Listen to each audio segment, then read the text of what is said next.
spanning the globe to bring you the constant variety of sport, the thrill of victory, and the agony of defeat. The human drama of athletic competition. Come on.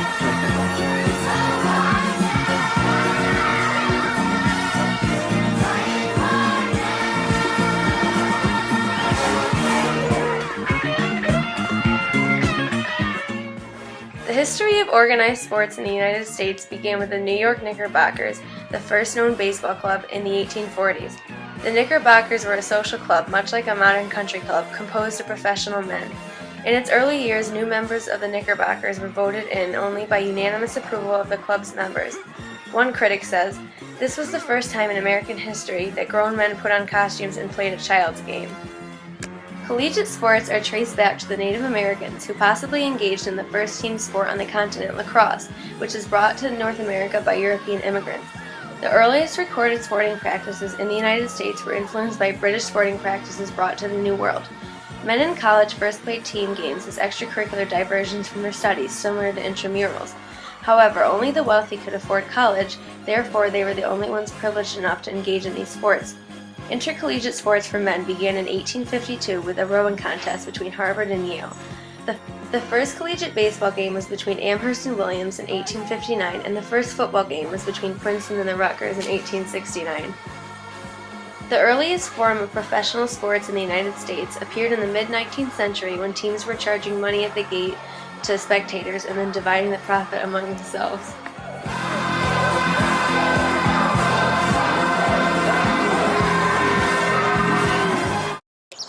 Throughout American history, sports has played a major role in American culture by positively influencing social, political, and economic changes during times of depression, war, and racial tension.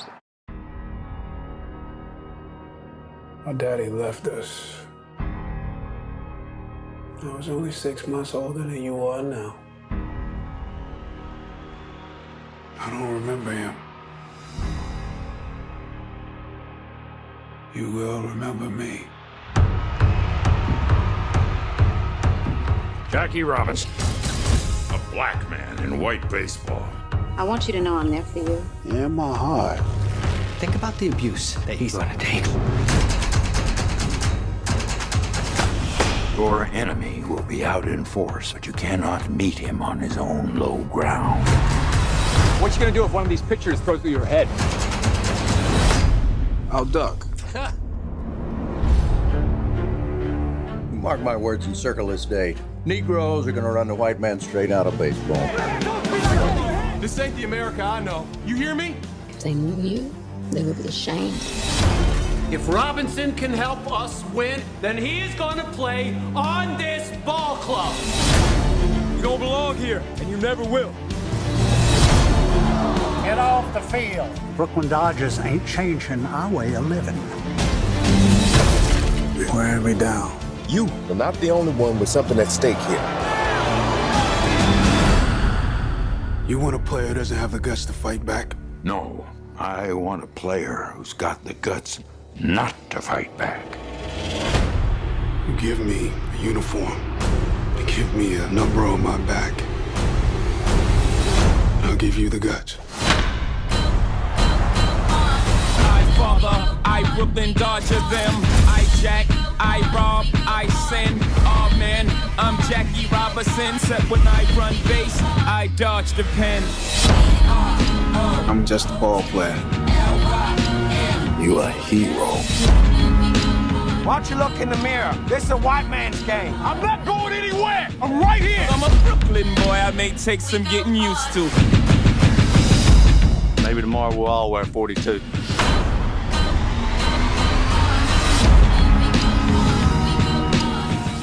The earliest known mention of baseball in America was in Pittsfield, Massachusetts in 1791. In 1845, the New York Knickerbockers, a social club for men, were the first team to play baseball under modern rules. Baseball membership grew during the Civil War and expanded into a national game. In 1870, there was a rise of major league teams, which created an emphasis on clubs rather than players. The first professional African-American baseball club was the Cuban Giants in 1885. Rube Foster founded the Negro National League in the 1920s, which was successful at first, but folded during the Great Depression. Traditionally, African Americans played in this league, but Jackie Robinson broke the color barrier in 1947 when he signed a contract with the Brooklyn Dodgers. The Brooklyn Dodgers, as the first major league team to play a black man since the 1880s, ended racial segregation that had relegated black players to the Negro League for 6 decades. Robinson's promotion was met with mixed reception from newspapers and white major league players. Some Dodger players even implied that they would rather sit out than play along with Robinson. However, manager Leo Durocher stated to the team, "I do not care if the guy is yellow or black or has stripes like a fucking zebra. I'm the manager of this team, and I say he plays." Opposing teams threatened to strike if Robinson played. Robinson became the target for rough physical play by opponents. Despite the racial criticism he received, numerous black fans flocked to see Robinson play. In modern-day America, baseball changed significantly with the arrival of the television, landing to televised sports. In addition to the television, there was the creation of free agency, improvements to the science of the sports conditioning, changes in marketing and television, and the arrival of drug abuse. Steroids have become a common theme in sports, but most prominently in baseball. The lure of big money pushed players to perform at their peaks. Fueling the phenomenon surrounding steroids, performance-enhancing drugs have been used by players since the beginning of baseball in the late 1800s and are still used today. Mark Twain wrote at the turn of the century that baseball was the very symbol of the outward and visible expression of the drive, push, rush, and struggle of the raging, tearing, booming 19th century. Society was much less accepting of girls and women's sports. While a highly skilled male athlete was regarded as a hero, a highly skilled female athlete was ridiculed and scorned. In the mid-19th century, sports for women, mostly upper-class women, consisted of proper activities such as croquet, archery, and tennis. Women's sports were only accepted by society if they were considered social affairs, promoted health, were non-competitive, and were not strenuous enough to require a special costume. Women's sports were introduced mainly through physical education classes rather than as non-competitive. Women who participated in sports were regarded as unattractive and were told it would hurt reproductive organs as well as a chance of marriage. Possible. The Rockford Peaches. Says girls can't play baseball. Who says women can't throw? Slide! Slide! Thank you! Give them a league of their own to play. Then stand back and get out of their way. That sounded good. So let's all root for the girls' team. Let's give the poor coach a break. Still missing the cutoff man. Now that's something that I would like you to work on before next season. 'Cause it's Flash, Flash, we're having a bash at the old ball game. Got him! Softball is a popular defining sport for women.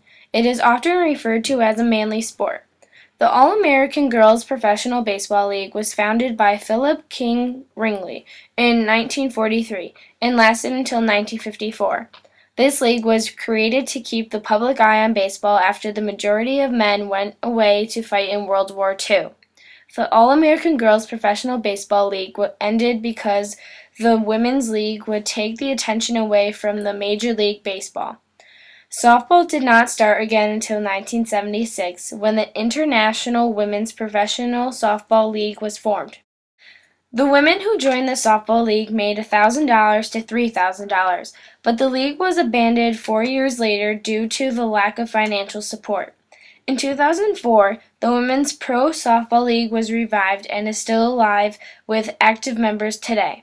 Although softball is widely popular today, there is still the ongoing controversy surrounding women that they are putting themselves in an inferior position by playing softball instead of baseball. The caliber of James Braddock reduced to this. Listen to me. Your legs are getting heavy. You're too slow. It's over. Just get me another fight, Joe. What's done is done. Not always. I'm sorry, Jimmy. I'm always behind you.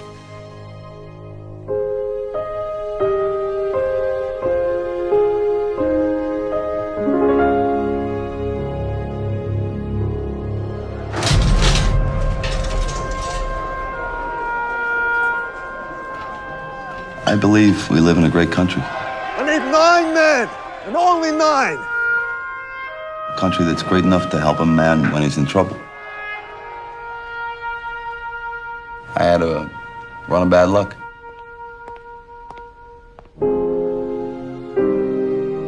I owe everybody money. I didn't always lose. I won't always lose again. I can still fight. I have a lot to be grateful for. I have 3 beautiful, healthy, troublemaking kids. You know, I have the prettiest wife a man could wish for.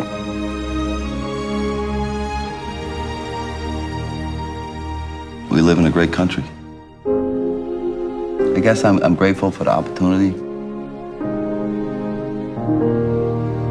I know that these days not everybody gets a second chance.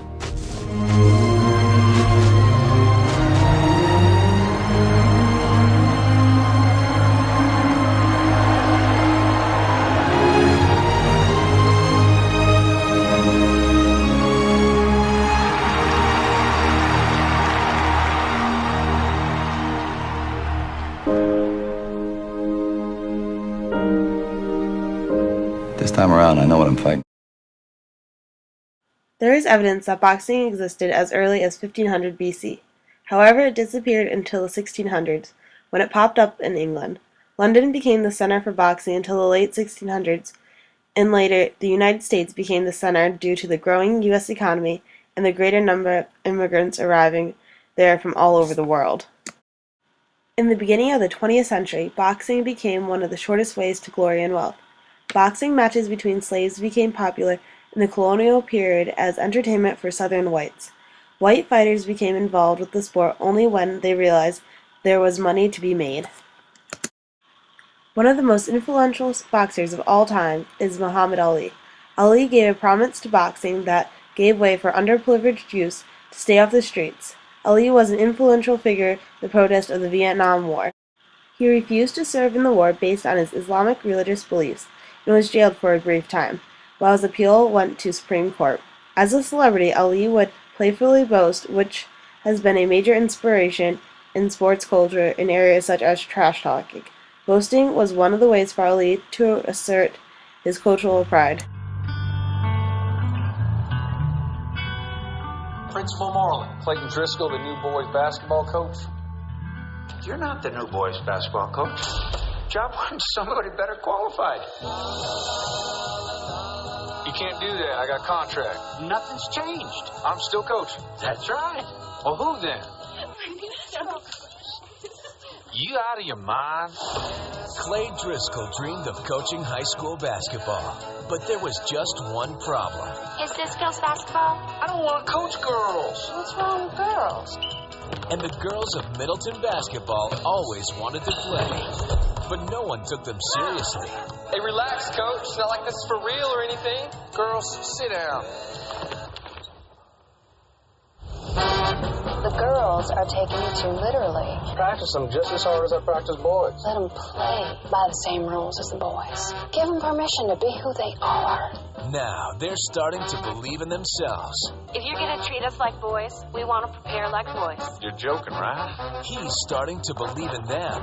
Who here likes dancing? Okay, we need a little more dancing on this court, or a little more rock and roll. And the people of Middleton, Oklahoma just can't believe their eyes. Down and Mary found up the joint. Between me has the misery, but he having a lot of fun. Oh, baby.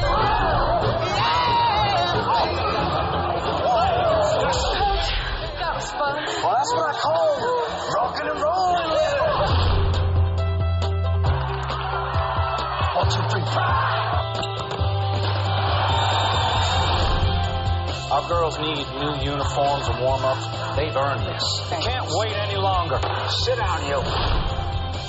Maybe I'm just a girls' basketball coach after all. IFC Films presents a true story of courage in the face of adversity. For us, this is it. Our one moment to compete. Be thought of as more than just feature farmers and ranchers' wives. And triumph in the face of doubt. You just remember who you are out there. You're my girls. Women's basketball began in 1891, a year after basketball was introduced. Up until the 1990s, the only option for women to play basketball beyond college was overseas. In 1996, professional basketball for women became a reality when 2 leagues were formed in the United States.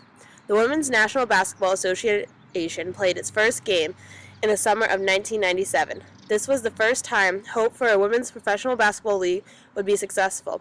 During the 1970s, when feminists were seeking to pass the Equal Rights Amendment to the United States Constitution, sports became a target area for the greater equality. Title IX was a federal civil rights law that prohibited sex to schools and college sports for girls and women opened the door. However, sports remained male-dominated.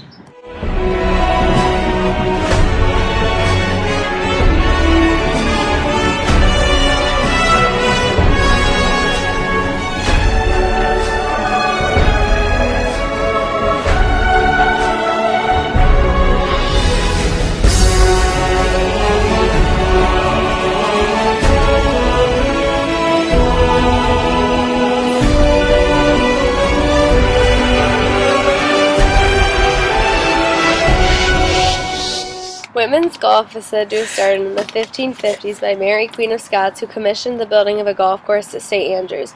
During her reign, golf was a popular sport, but when she died, women's golf entered a fallow period until the 1800s. The first known golf tournament was in 1811 in Scotland. St. Andrews once again became a haven for women's golf, creating the Ladies' Club, the first women's golf organization. Golf then transitioned to the USA. The first golf tournament was held in 1894 in New Jersey. Women's golf took off after World War II, when the Women's Professional Golf Association was formed in 1944. In the 1950s, the Ladies Professional Golf Association replaced the Women's Professional Golf Association. Babe Didrikson Zaharias, Patty Berg, and Louise Suggs were some of the most famous women golfers in the early years of the Ladies PGA.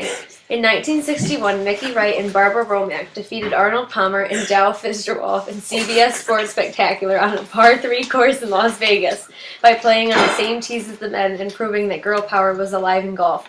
In 1977, the PGA of America voted to accept female members. The 1936 Olympics were held in Berlin, Germany.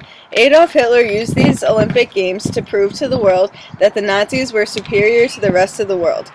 Hitler also used the games to show that African American people were inferior. Jesse Owens defied Hitler and came to the 1936 Games and won gold medals in the 100 meters, 200 meters, 4x100 meters, and long jump, proving to the world that African Americans were in fact equal. Jesse Owens was recognized as the greatest and most famous athlete in track and field history. Owens was one of the first black role models to oppose fascism. He was the most successful athlete at the Games, and it has been credited with single-handedly crushing Hitler's myth of Aryan supremacy.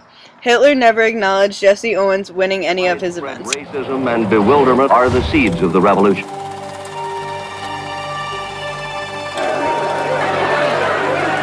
Violence and hatred are the attributes of a sick society.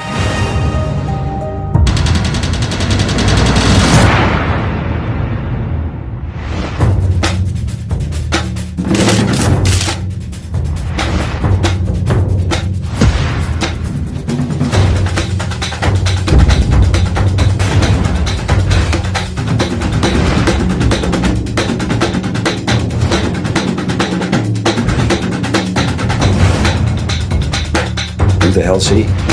Peter Norman. Peter Norman. Peter Norman. Peter Norman is flying on the outside. I guess I'd just like to be thought of as an interesting old guy. There were two Olympic teams. There was the white athletes and the black athletes. Don't think any of these boys will be foolish enough to demonstrate at the Olympic Games. Nobody knew what it was going to be. All I can say is you can expect almost anything.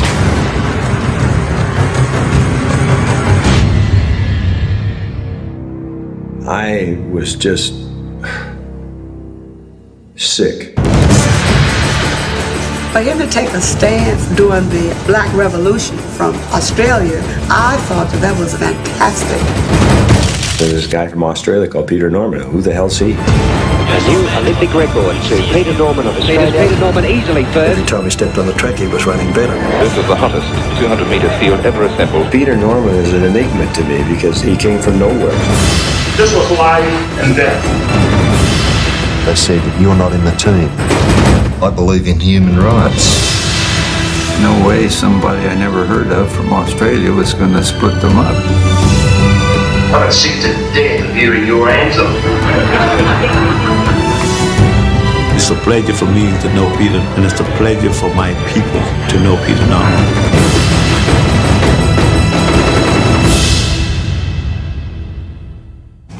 The 1968 Olympics were full of controversy. This was the first time a Spanish-speaking country held any type of Olympic Games. During these 1960 Games, two African-American athletes, Tommie Smith and John Carlos, protested through the Black Power salute. While standing on the podium, Tommie Smith and John Carlos raised their black-gloved fists during the national anthem. Both Smith and Carlos were ostracized and were banned from the Olympics for life. And so this flawless opening ceremony continues in the Los Angeles Memorial Coliseum to the delight of members of the American team and all the other athletes of 140 nations. The arrival of the torch, very close now, and who will light the flame, we don't know. I'll tell you the truth, we tried to find out. Of the sun on the steps of the Temple Hetra. The Olympic torch brings flame from Greece. Los Angeles is proud to accept again this ancient and sacred symbol. He'll climb 99 steps now. But the last 25 steps you see rising before you. It's a hydraulic system, lifting those stairs to a point where he'll be able to continue on up.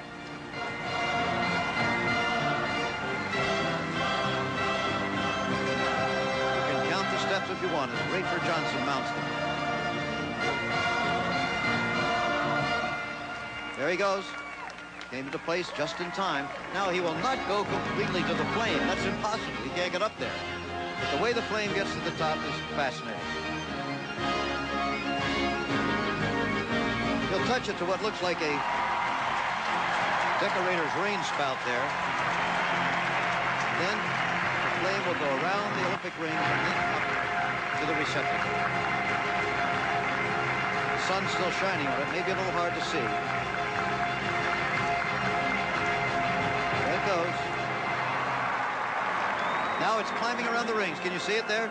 They say the sun makes it difficult. Oh, but there you can see it. Around the 5 Olympic rings, then up the spout again. It will climb to the receptacle at the top for the first time in 52 years. The Olympic flame will burn Los Angeles and is now alight. The 1972 Games were held in Munich, Germany. These games were overshadowed by the Munich massacre. All 11 members of the Israeli Olympic team were taken hostage and killed by the Palestinian group Black September. The Black September group used these games as a place to demonstrate their views on a worldwide scale. The 1980 Summer Olympics were held in Moscow during the Cold War. These were the first games staged in Eastern Europe. The Soviet invasion of Afghanistan spurred President Carter to issue an ultimatum that the United States would boycott the Moscow Olympics if Soviet troops did not withdraw from Afghanistan within a 1 month's time. Sports has been a part of the United States since the early 1800s and continues to be influential in all aspects of people's lives. Sports has positively overcome times of depression, war, and racial tensions. Sports has been and is still a source of entertainment and a way to bring people and nations together through a common interest.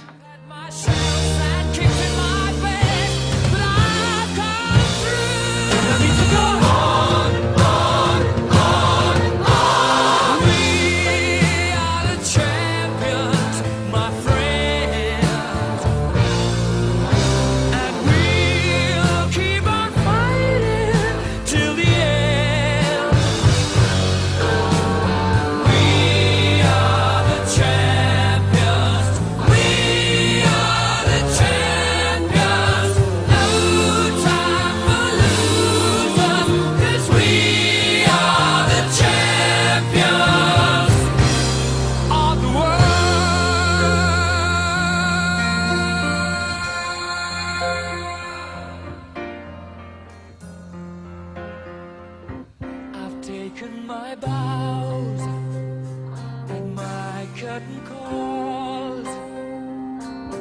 You brought me fame and fortune and everything that goes with it. I thank you all.